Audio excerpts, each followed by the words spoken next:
Olá mais uma vez, meu nome é Ana Carla e dando continuidade às aulas do terceiro ano do ensino médio, na aula de hoje nós vamos falar um pouco sobre estatística. Inicialmente, nós vamos dar continuidade à estatística, ao estudo de estatística por meio da associação de medidas quantitativas que caracterizam e resumem o conjunto de dados. Só que antes, convém revisarmos rapidamente alguns conceitos aprendidos anteriormente. Vamos lá a essa revisão. População. População é um conjunto de elementos que tem em comum a característica que está sendo investigada na pesquisa. Então, população é algo, é um conjunto onde algo vai ser estudado. Amostra.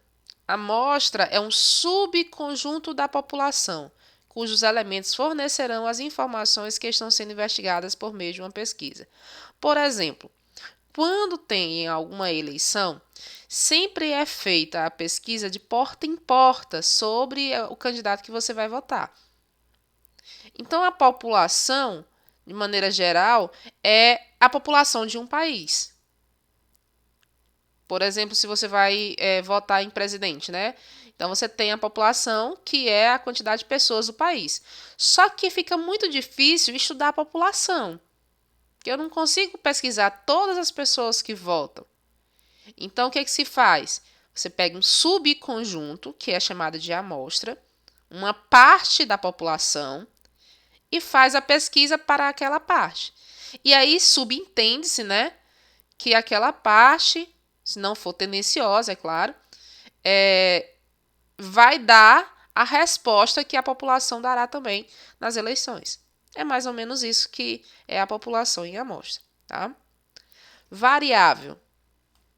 Variável é o objeto de estudo de uma pesquisa. Nesse exemplo que eu coloquei, é a questão de saber qual é o candidato que você vai votar. Então, a variável é o objeto de estudo de uma pesquisa. Existem dois tipos de variável: as variáveis quantitativas e as variáveis qualitativas. As variáveis quantitativas, elas expressam números, são apresentadas como números como resposta.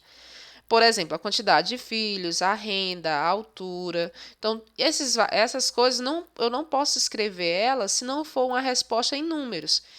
Se eu pergunto a você qual a quantidade de filhos que uma pessoa tem, você vai me dizer um número. Tá? Qual a quantidade de renda salarial? O salário que a pessoa tem, você vai dizer um número. A altura, você vai dizer um número. Então, quando são expressas por números, a gente chama de variáveis quantitativas, tá?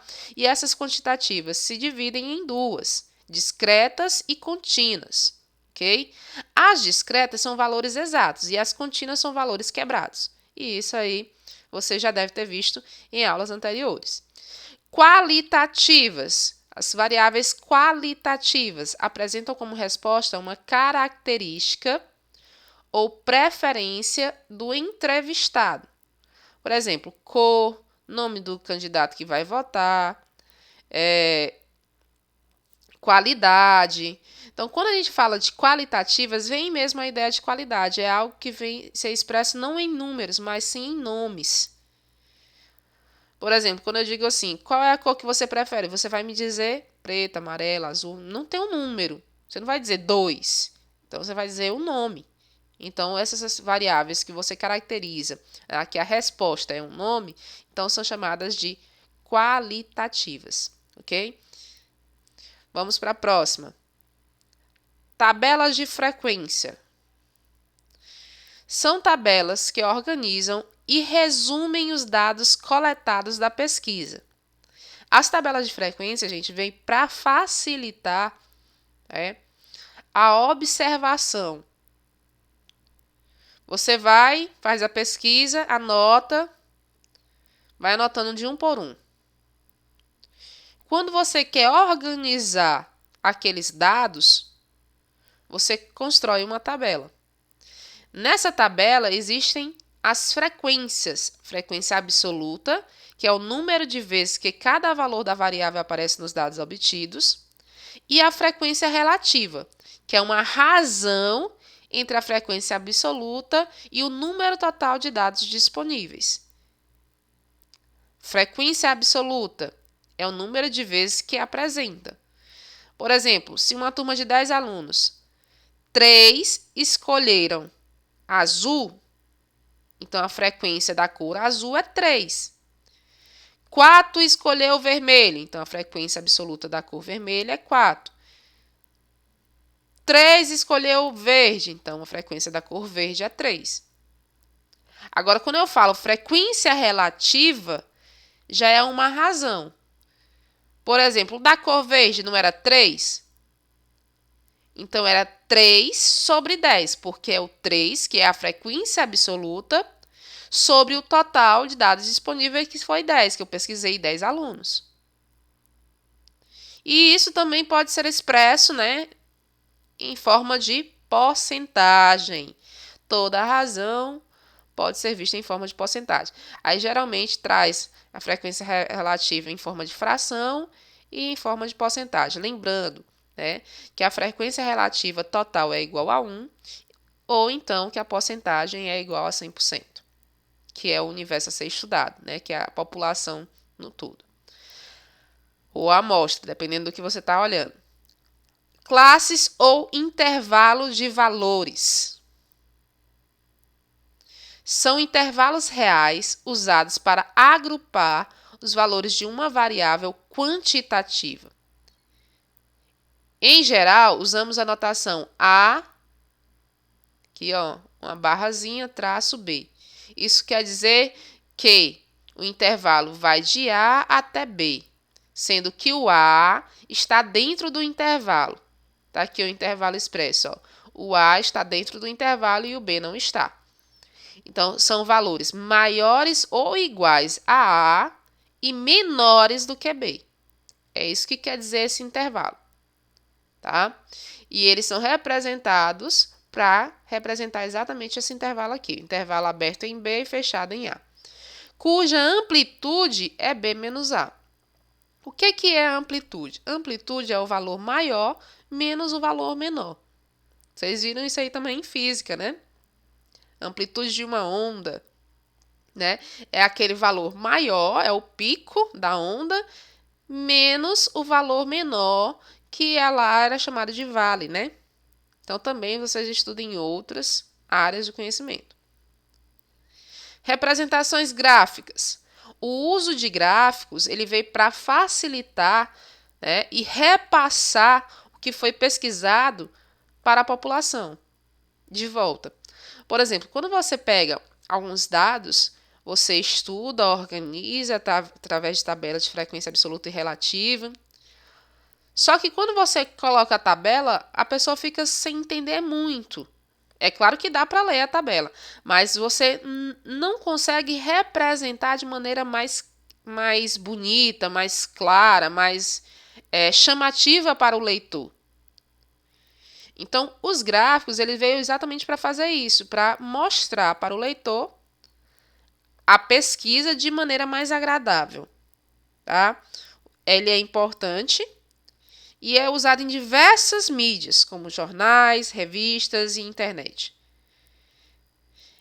Entre as vantagens do uso do gráficos estão a rapidez da absorção de informações por parte do leitor, além do seu forte apelo visual e estético.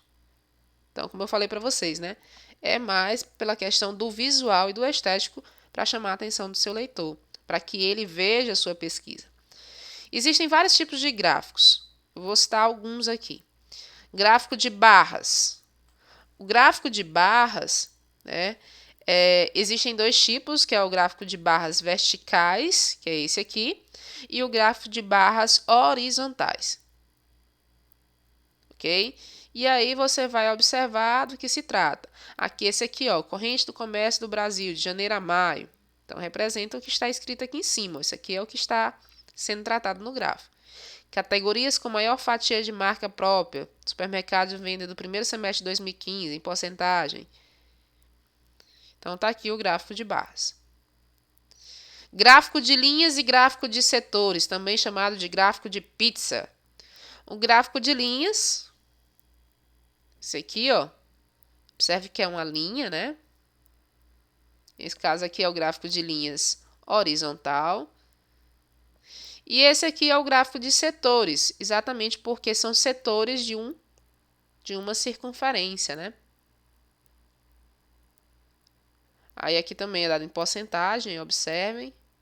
E o todo aqui é igual a 100%. Mas como a gente está trabalhando com a circunferência, é bom lembrar que o 100%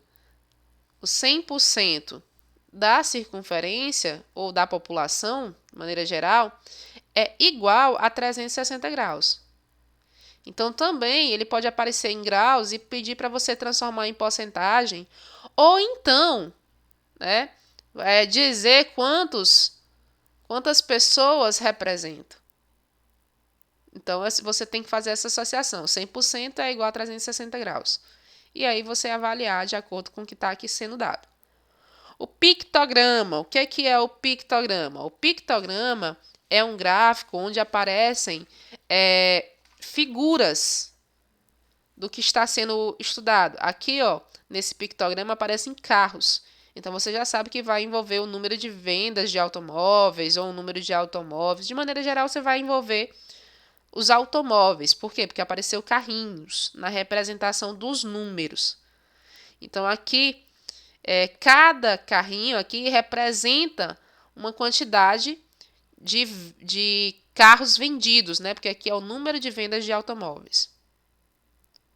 Então, no pictograma são usadas imagens que guardam relação com o assunto exposto. É uma forma de comunicar informações que despertam a atenção e a curiosidade do leitor. Então, sempre para chamar a atenção do leitor.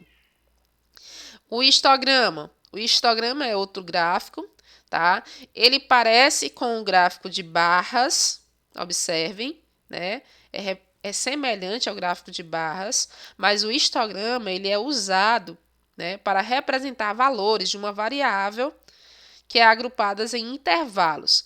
Por exemplo, ó, aqui vai de 0,6 a 0,7. 25% está dentro desse intervalo. Não quer dizer que 25% escolheram o 0,6, né? Ou 0,7. Quer dizer que ele está entre 0,6 e 0,7. Então, geralmente, né, o histograma representa a ideia de variável agrupadas em intervalos. Ok? Então, essa aula foi só para fazer uma revisão. Espero que vocês tenham gostado, espero que vocês tenham entendido e espero também que vocês tenham memorizado um pouquinho sobre cada coisinha aí, tá? Porque vale memorizar. Ok? Então, até a próxima aula.